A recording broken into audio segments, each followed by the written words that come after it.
Shopper Martins. This is Smooth Breakfast, and of course, for the next half hour, we discuss what is going on the national front with news analysis from Fidel and Waji for actually no, just for a Friday version of Freshly Pressed. Good morning, gentlemen. How you doing? And thank you for joining me on the show.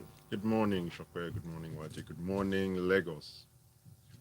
What's happening, Fidel? What's happening, Chopet? And good morning, Lagos. Yes, yes, yes. I now use the words "Feel Good Friday" very carefully because you've seen the stories. And yes, I want your opinion up on 0809 444 That is the WhatsApp platform. We are streaming live up on youtube.com/smooth 981 FM Lagos. I want your thoughts up on that platform too. Leave a comment up on the live stream. And of course, use the hashtag freshly pressed 981 on Twitter, where we are at smooth 981 FM.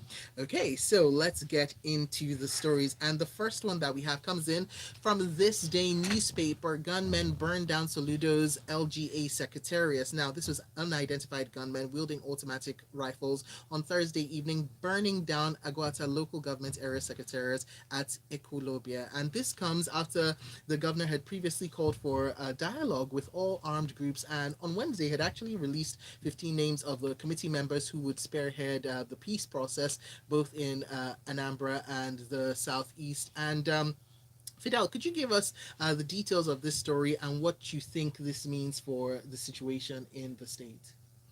Okay, so according to the story, we have armed men attacking the secretariat, and what we see is that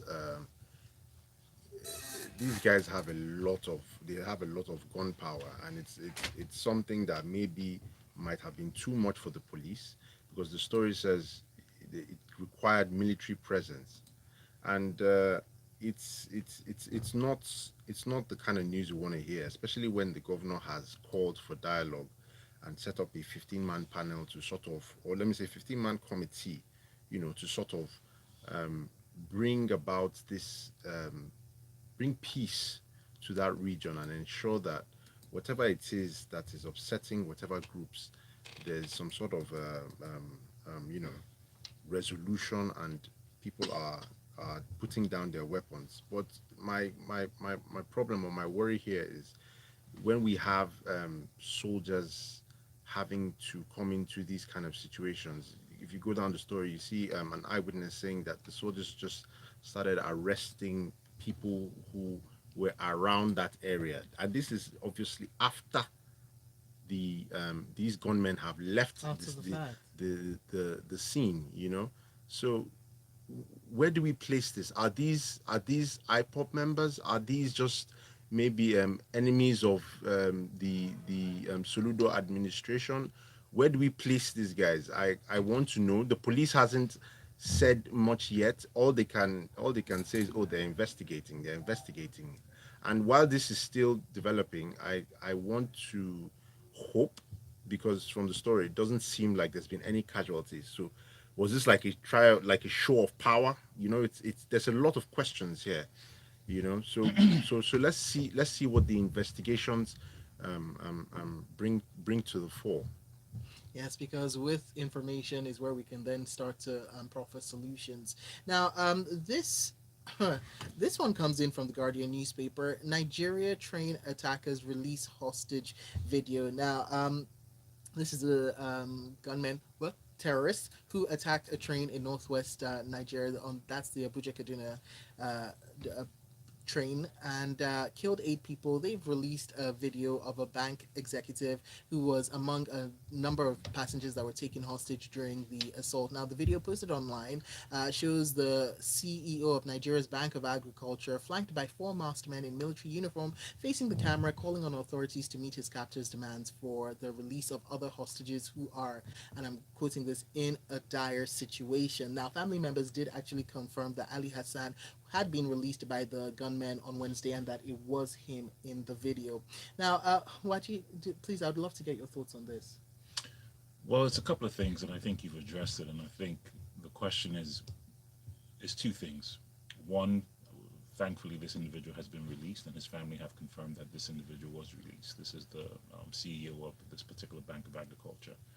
The second aspect is, why would the terrorists, and I'm glad you used that word, released the video, even though this individual has been released, right? And I think there's a particular message that they're trying to send with regards to their capacity and what they're capable of doing. By the way, I would like to just add this. Now, the setup of the video, the execution of his release, and all of that has like these strikingly familiar chords. They're reminiscent of Boko Haram. Right. What would you say about that? Yeah, but the article goes on to further say that there is a particular group that has broken away from Boko Haram and Saru, I believe, and they're now operating more in north central and northwest of Nigeria. So if you happen to see similarities between them and Boko Haram, that is why, because they happen to come from Boko Haram. So the real question now becomes back to the point I was making is why are they doing this? They're doing this to, and it's what terrorists do. Terrorists operate from a maximum psychological and physical disruption. They want to cause damage. They want to destabilize and everything else. The main topic here that we keep ignoring is leadership response and how leaders in this country respond to these acts that have been going on for quite a while now. And I want to bring up something to give a contrast of how leadership is about body language. Okay. In the late 80s, around 1986, 1987, I'm not sure if you remember, there was a gentleman by the name of Lawrence Anini who was terrorizing what was then Bendo State Oh yes. in Nigeria. He was killing police, he was killing individuals, he was Still robbing infamous banks. till today. Still very infamous to this day. And I remember during that particular period, the IG of police was giving a security update at the Security Forces Council, which was like a combination of all security agencies in Nigeria, at the point which the commander-in-chief was the chairman of that council, who happened to be IBB. And in the middle of the IG giving that particular statement, IBB interrupted him and said, I quote, "My friend, where is Anini?" Simple. More or less letting the IG know that, look, I don't want to hear your stories. I'm not interested in your permutations or your updates. I need to know where this individual is. And I think 2 to 3 weeks after that statement IBB made, that famous, "My friend, where is Anini?" they captured Anini and then subsequently executed him. Leadership is about deliberate action. Leadership is about intention. As long as Nigerian leadership continue to operate on the sideline and not tackle terrorism at its core root and at its throat, these individuals will continue to terrorize the state and the unfortunate peace of everyday Nigerians. So we can go round and round talking about who's responsible, who's not responsible. Is it Boko Haram? Is it not Boko Haram? Are they bandits? Are they terrorists? Completely irrelevant conversations. Leaders have a responsibility to defend this nation. And it is one of the platforms with which the current incumbent president was voted on, given his track record as a military general. So until we begin to now course correct the conversation towards how leaders need to respond to terrorists, we're just going to continue to perpetually have this problem until something changes. Now, we've seen people coming out and asking questions and demanding for some sort of response as well. What do you think it will take for us to get that? What exactly it is that you are looking with regards to leadership response? Leadership who care. I'm sorry, it's literally that simple. If you have leaders who actually care about Nigerians, then this would be a different conversation. So I'm sorry to say this, I'm not trying to point any fingers or make accusations, but you leave me no other choice but to make conclusions that if the utterances and your responses to terrorist acts is something that is so flimsy and so unrelenting or lacking compassion, then what other conclusions do you want Nigerians to have? If you genuinely cared about the everyday citizens, then your response would actually be in line with that level of care. All right, we've got more stories for you from the Premium Times. Federal High Court bars journalists and public from terrorism trials. Now, this is under the new directive, which takes immediate effect, and which says that the trial of terrorism-related offenses is to henceforth be conducted in camera. Now, Fidel, I'm coming to you for this. Can you take us through the details of this new practice direction that was divulged in a statement yesterday? Yeah, so indeed, the Federal High Court has issued a new practice direction. I mean, it's within their powers. So what this essentially states, or what the new practice directions from the Chief Judge of the Federal High Court essentially states, is that proceedings for terrorist trials and such similar offenses with respect to treason and whatnot can or ought to be conducted in camera. Now, Now, this what, isn't what the was the first need time. for this Yeah, coming up? this isn't the first time. Now, the Federal High Court has been the Mazin Nnamdi Kanu has been on trial by the Federal High Court, and the federal government has before asked that, you know, members of the public be barred from attending this trial. The judge at the time did not approve of this, or did not agree to their request. Now, when you look at the intention of this practice direction, it seems, you know, really in the best interest of the accused person. But what I want to see is if it's going to be discretionary. So, for example, is it the judge can say it's going to be in camera, or at the same time the judge may say, I don't mind, you know. So what it means essentially is that electronic devices, mobile Mm-hmm. phones, even maybe I don't know how far it will go with recorders, okay, but these things Mm-hmm. are going to be out of the courtroom. Now, is it going to be allowed in the court premises? Is it going to be allowed to make recordings within the court premises, or is the DSS or whatever agency going to make sure that before you enter because the location is going to be the Code of Conduct Tribunal, the premises being used. So before you go in, you have to drop your mobile phones, and if these trials are going on, you can't enter. I want to see how the Federal High Court is going to implement these directions, and also without you know, bringing up that smell of violating the accused person's personal human rights. Now, when you touch on that, I'm going to bring Waji into this conversation because we have another article in from the Vanguard. Kanu files fresh 50 billion naira suit against federal government, insists that he was abducted from Kenya. And Fidel, I want to know because you've already talked about how this new directive comes from, or an old new directive, comes amidst the ongoing terrorism prosecution of Nnamdi Kanu, who is being tried before Binta Nyako of the Federal High Court in Abuja, being accused of various offenses, including treasonable felony and terrorism offenses that he allegedly committed in the course of his separatist campaigns. But he's instituted a fresh 50 billion naira suit against the federal government, alleging that he was, once again, alleging that he was forcefully abducted from Kenya and returned to the country for trial. So I'd love to get that other angle as well in. Okay, so the earlier story talked about how the Federal High Court is going to, you know, close these trials from away from the members of the public. So here we see Nnamdi Kanu's lawyer Mike Ezekome filing a 50 billion naira lawsuit against the federal government. Now, when you look at this thing, basically, I mean, there's a lot. The prayers are several, but I'll just quickly summarize. Basically, what they're saying is that the extradition of Nnamdi Kanu from Kenya was illegal, or it was against the African Charter, you know, and it's a breach of his fundamental human rights. I mean, there are a lot of you know, would I say, laws being stated here, Mm-hmm. which I mean, to me, it's I don't know how it's gonna Yeah, fly. it's the kitchen sink approach.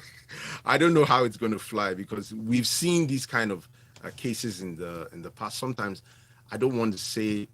Sometimes it looks like you're just trying to, you know, intimidate, you know, or would I say puts it out there and make people feel like, oh, you know, while this is going on, you're fighting on this side. I mean, it's a strategy. You know, it's a strategy. I don't know how far it's gonna go, but basically, because if you go down the story, you see they're also asking that the Federal High Court bars the federal government from, you know, arresting him again. I mean, if new evidence comes I up, mean, that seems quite, yes, quite broad. it's a lot. I mean, the Mm, prayers are a lot, mm. but I don't know. Let's see how it goes. It'll be interesting because we saw, the Federal High Court dismissed the fundamental rights suit that was filed by Abba Kyari, and yeah, he when he talked about his alleged unlawful detention. So I just thought let me pop that news in as well. I mean, case Um, by case basis. yeah, of course, the case by case basis. But when we have these things happening, sometimes you just need to put them in. And we'll move on now because we're going to take a look at Nigeria and Nigeria on the international front. So So this one comes in from the Premium Times. Nigeria neutral in UN vote despite Russia's abstention threat. Now, this was in Thursday's vote to suspend Russia from the United Nations Human Rights Council over allegations of gross human rights violations in Ukraine. And Russia had warned countries at the UN that a yes vote or abstention on this push to suspend Russia would be viewed as an unfriendly gesture with consequences for bilateral ties. And this was according to a note that was seen by Reuters. And so, Waji, I'm coming to you for this one. Do you think that we're actually going to see any repercussions from this, considering how vociferous Russia has been in its opinions of unfriendly countries? Um, in answer to that specific question, I honestly don't know, and I don't think anybody knows what the response of Vladimir Putin and his administration is going to be. So that's just something we have to wait for. But I think it's important to understand why Nigeria took a position that they took. Okay. Even though the West had encouraged Nigeria to vote yes and not to abstain from this particular vote. The reasons why Nigeria did that is it's multiple fold, and I think I'll just take two.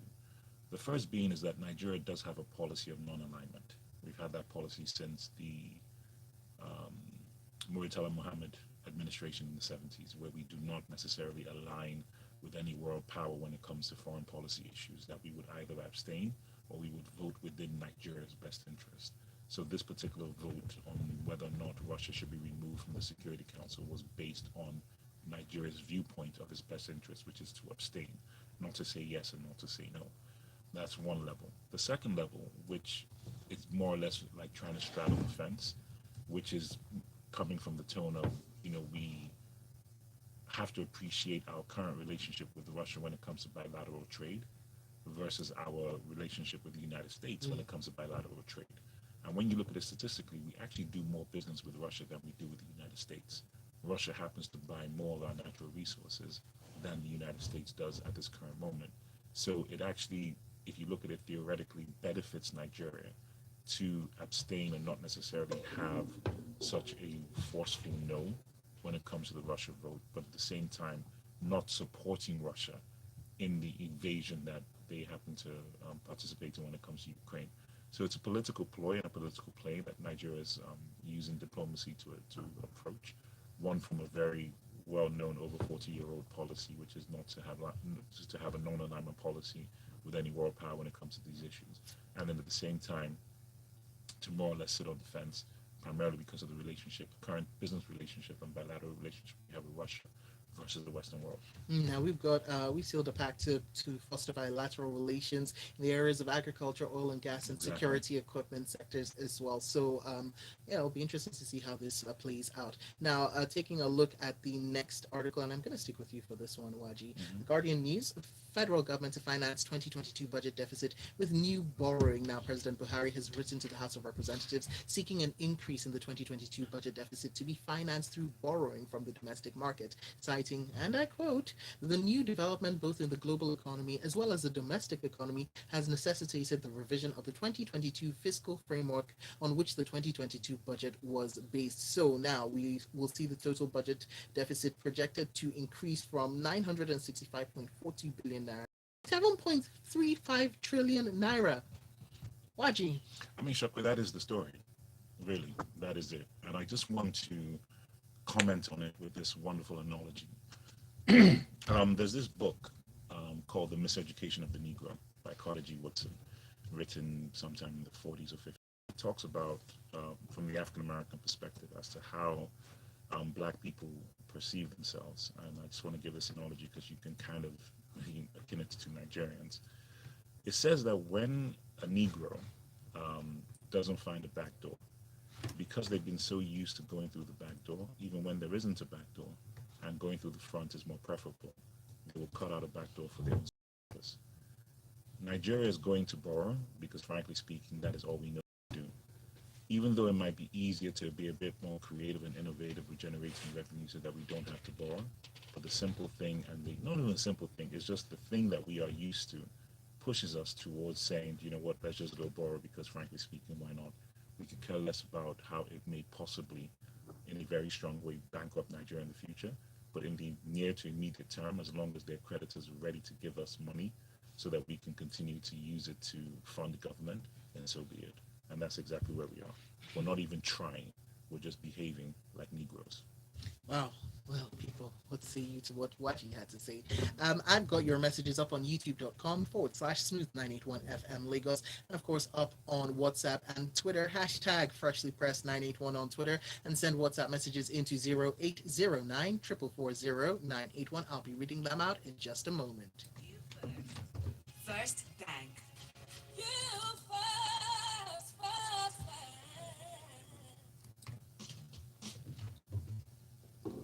All right, now to what you have to say about this, and up on youtube.com/smooth981 FM Lagos on the live stream, I've got this message in from Samuel who says, regarding our very first story, I think it's wrong to link the LGA attack to Soludo. These attacks were there before Soludo and might be there after him. It's just criminality. The police should identify the perpetrators, no assumptions. While Babafemi Onogweson says,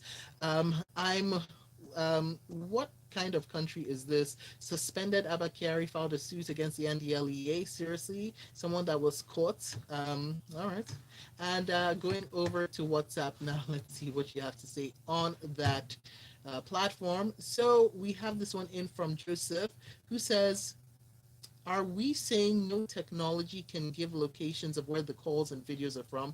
But by the deafening silence, it's obvious that the government is indirectly tolerating this kind of behavior. Whilst Ade from Ikorodu says on the issue of terrorism, in Nigeria, it's a cash cow system in Nigeria on both sides, the government and the terrorists. So until a new government comes in, the issue will never be resolved. Oh, do you think that?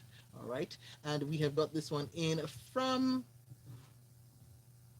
Tayo, who says, Nigeria is very funny. We condemn the actions of Russia, but cannot draw the line in our own best interest. So much for the giant of Africa. All right, and let's take a look at the next story that I've got for you. That comes in from the Premium Times. New revenue formula proposal cuts federal government's allocation. Buhari plans review.